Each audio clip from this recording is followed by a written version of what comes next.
Bismillahirrahmanirrahim. Assalamualaikum warahmatullahi wabarakatuh.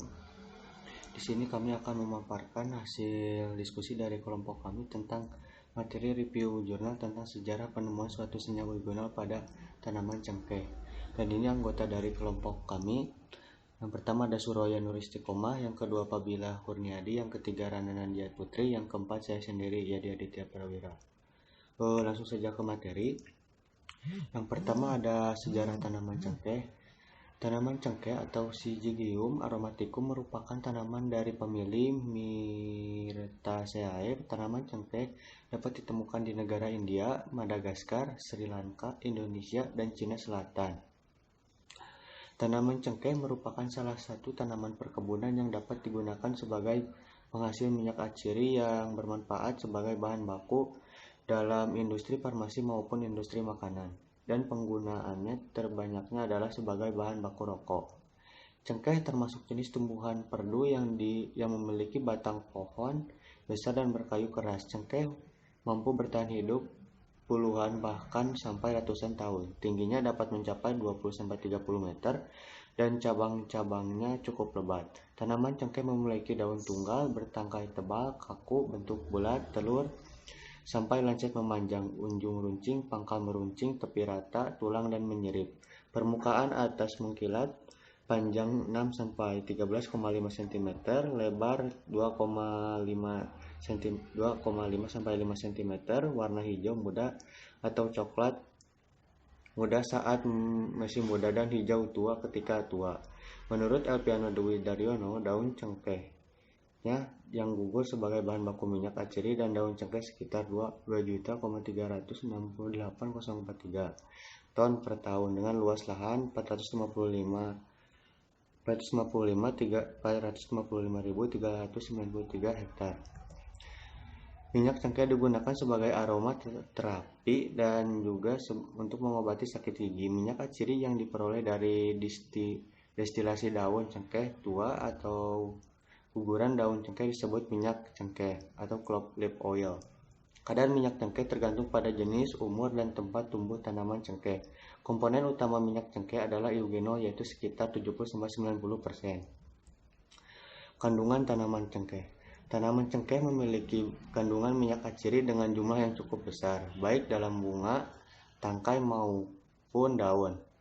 Sekitar 16-20%. Kandungan utama dari daun cengkeh adalah senyawa fenolik, tanin, saponin, dan alkaloid. Senyawa fenolik alami mengandung satu gugus hidroksil dan lebih banyak membentuk senyawa ester atau glikosida dari senyawa bebasnya. Kandungan terbesar dari daun cengkeh adalah eugenol, asetil-eugenol, dan karyopilen. Minyak cengkeh banyak dimanfaatkan oleh dokter gigi sebagai penghilang rasa sakit. Selain itu juga dapat menghangatkan badan dan melancarkan sirkulasi darah. Minyak daun cengkeh juga berkhasiat sebagai antibakteri alami, digunakan dalam industri parfum, industri farmasi, industri bahan makanan dan minuman, serta sebagai bahan campuran rokok kretek. Senyawa eugenol yang merupakan komponen utama dari minyak daun cengkeh dapat digunakan sebagai bahan baku vanilin sintesis. Untuk materi selanjutnya saya serahkan ke pemateri selanjutnya. Terima kasih. Assalamualaikum warahmatullahi wabarakatuh. Perkenalkan, nama saya Fabila Kurniadi dengan NIM 3111932. Di sini saya akan menjelaskan tentang sejarah senyawa eugenol yang terdapat pada tanaman cengkeh. Menurut Mayuni, tahun 2006, eugenol yang memiliki rumus kimia yaitu C10H12O2 dan dikenal dengan nama IUPAC 2-metoksi 4,2-propenil fenol. Eugenol juga dapat dikelompokkan dalam keluarga alkilbenzena dari senyawa-senyawa fenol. Eugenol juga memiliki berat molekul seberat 164,20 kg per kilogram mol. Ini adalah contoh gambar rumus molekul eugenol. Eugenol itu juga berwujud cairan jernih, namun bisa berubah secara lambat menjadi kekuningan bila terkena udara.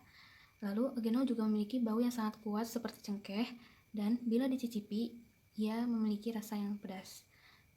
Eugenol juga memiliki indeks bias sebesar 1,5396 dan massa jenisnya yaitu 1,053 gram per mili.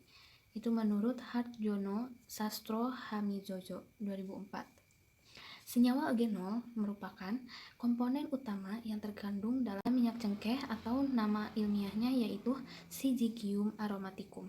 Dengan kandungan dapat mencapai 70-96%. Dan walaupun minyak cengkeh mengandung beberapa komponen lain seperti eugenol, asetat, dan beta-karyopilin.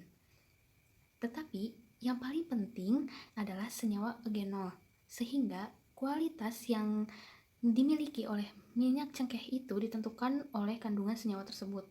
Semakin tinggi kandungan eugenolnya, maka semakin baik juga kualitas dan juga semakin tinggi nilai jualnya. Dari senyawa eugenol.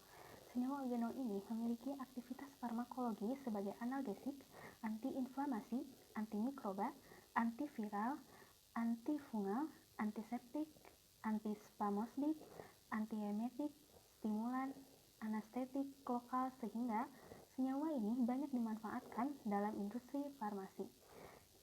Menurut Watton dan Torabinezad, senyawa eugenol ini secara biologis merupakan bagian yang paling aktif dari semen zinc oxide.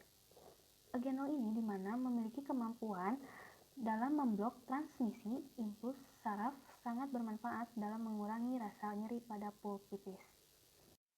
Nah, lalu eugenol juga berperan aktif dalam menghambat pertumbuhan bakteri Listeria monocytogenes, Streptococcus pyogenes, Escherichia coli, dan Proteus vulgaris, serta berfungsi sebagai antifungit pada Candida albicans.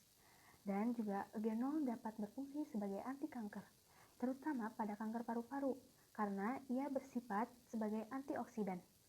Nah, lalu aktivitas eugenol sebagai antimikroba dan antiseptik banyak dimanfaatkan sebagai bahan baku untuk obat kumur, pasta gigi, toilet water, spray antiseptik, tisu antiseptik, dan juga cairan antiseptik.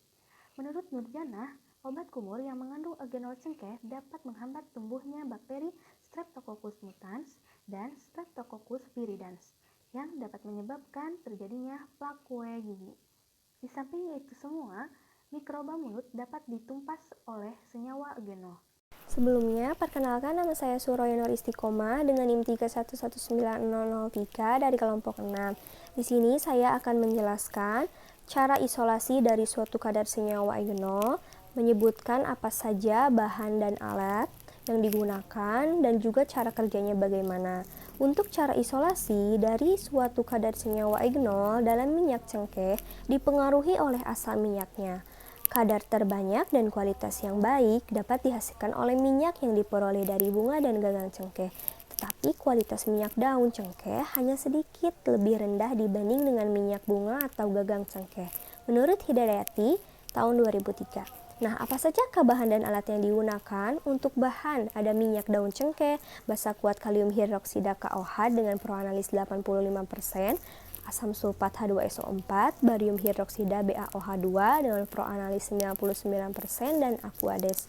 Peralatan yang digunakan ada Erlenmeyer, hot plate, dan magnetic stirrer, pipet tetes, beker gelas, corong pemisah. Sedangkan alat yang digunakan untuk analisis terdiri dari timbangan analitik, stopwatch, termometer, labu ukur, dan gelas ukur. Nah, untuk cara kerja yang pertama, perlakuan pendahuluan. Minyak daun cengkeh sebanyak 20 ml diukur dengan gelas ukur. Untuk KOH ditimbang dengan timbangan analitik sebesar 4, 5, 6, dan 7 gram yang sebanding dengan 0,75 normalitas, 1 normalitas, 1,25 normalitas, dan 1,5 normalitas. Lalu dilarutkan dalam Aquades hingga 100 ml di dalam labu ukur ukuran 100 ml. Untuk BaOH2 ditimbang dengan timbangan analitik sebesar 2, 2,5, 3, dan 3,5 gram yang sebanding dengan 0,2 normalitas, 0,3 normalitas, 0,35 normalitas, dan 0,4 normalitas. Lalu dilarutkan dalam Aquades hingga 100 ml di dalam labu ukur ukuran 100 ml. Untuk tahap yang kedua ada proses pencampuran dengan basa kuat.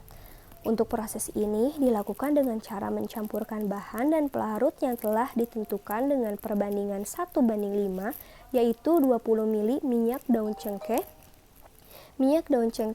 dan 100 ml KOH 0,75 normalitas, 1 normalitas, 1,25 normalitas, dan 1,5 normalitas atau BaOH 2, 0,2 normalitas, 0,3 normalitas, 0,35 normalitas, dan 0,4 normalitas. Kemudian diaduk di atas hot plate dengan suhu 50 derajat Celcius menggunakan bantuan magnetic stirrer di dalamnya selama 30 menit. Nah, untuk langkah yang ketiga ada proses pemisahan pertama. Proses ini dilakukan untuk mengurangi senyawa non-fenolat yang akan terpisah di lapisan paling atas. Sebelum dipisah, bahan dan pelarut didiamkan terlebih dahulu selama kurang lebih dari 1 jam di dalam corong pemisah.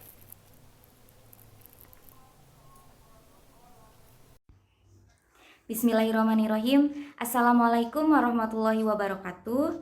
Perkenalkan, nama saya Rana Nandia Putri dengan NIM 31119035. Di sini saya akan melanjutkan penjelasan mengenai cara kerja. Nah, untuk selanjutnya yaitu ada yang keempat, proses pencampuran dengan asam kuat.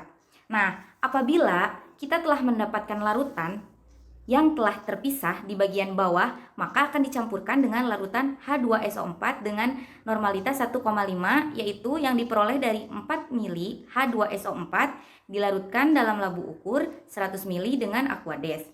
Setelah dicampurkan, kedua bahan akan diaduk kembali menggunakan magnetic stirrer selama 30 menit. Nah, untuk yang selanjutnya, proses pemisahan kedua.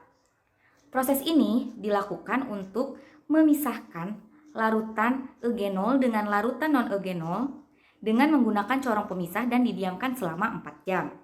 Untuk selanjutnya yang keenam, proses pencucian eugenol. Hasil yang telah didapatkan dari pemisahan yaitu larutan eugenol akan dicuci dengan Aquades, perbandingannya yaitu 1:1.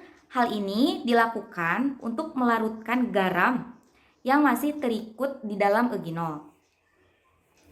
Nah, untuk yang selanjutnya yang ketujuh yaitu ada proses penghilangan air. Nah, pada proses ini dilakukan dengan memanaskan eugenol yang telah dicuci dengan meletakkannya di atas hot plate agar air terikat dapat menguap. Setelah didapat eugenol yang jernih, selanjutnya hasil tersebut diukur lalu ditempatkan di dalam botol untuk selanjutnya dilakukan analisa.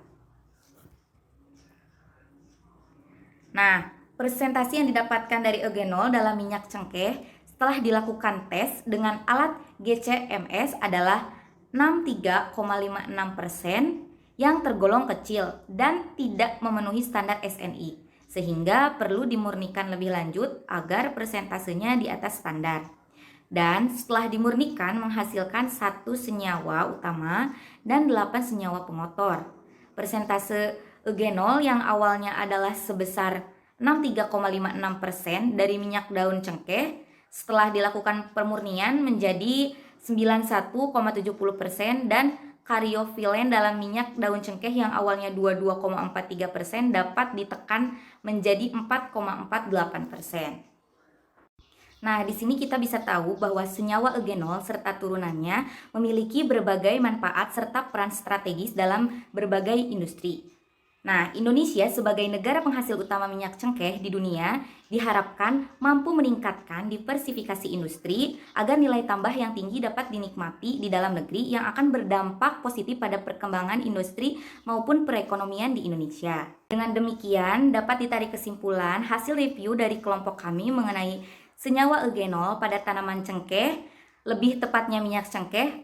Perlakuan terbaik pada pemurnian eugenol yaitu ada pada perlakuan B1K3 penggunaan basa kuat KOH dengan konsentrasi 1,25 normalitas sebesar 91,70% dan 8 senyawa pengotor dengan kadar sebesar 8,30%. Nah, ini adalah sumber dari hasil review kelompok kami. Sekian penjelasan dari kelompok kami, yaitu dari kelompok 6. Terima kasih atas perhatiannya. Wabillahi taufiq wal hidayah. Wassalamualaikum warahmatullahi wabarakatuh.